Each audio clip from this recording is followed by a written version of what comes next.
Okay. Name 3 salad dressings. Okay. A game of 5-second rule equals quality time for these 3 sisters, Shara, Marcia, and Brandy.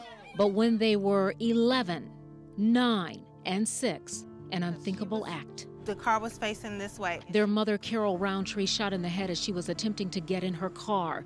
The 3 daughters in the car that night witnessed a scene that remains vivid more than 2 decades later. Out of nowhere, I blinked, and it's a person standing here with a gun pointing to my mother. She was like, baby, all I have is $5. This is it. She's fumbling. The contents of her purse is coming out. She's begging. He takes the gun and points at me. She's begging for my life. I'm begging for her life.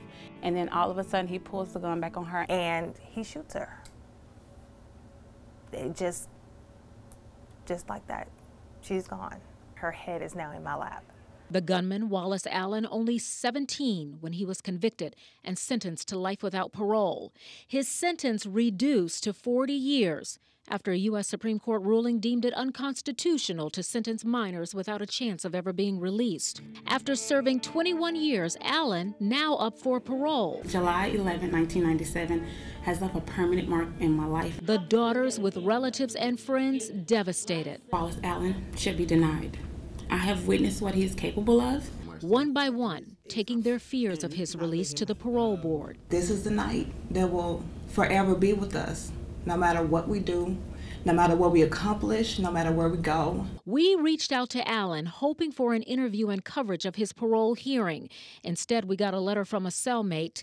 It reads, Mr. Allen has decided to decline your request due to the perceived negative effect it would have on the victim's family, his immediate family, and his own personal life. After that night, we never came back here again.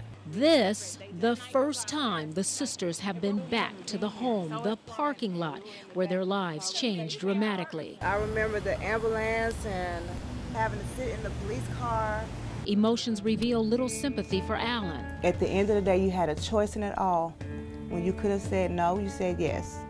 When you could have not pulled the trigger, you did. Sharper,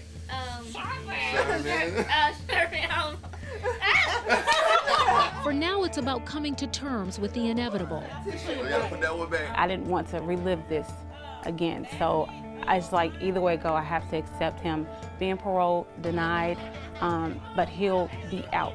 Out of prison, now or later, but this family hoping long enough to give them one more chance at healing.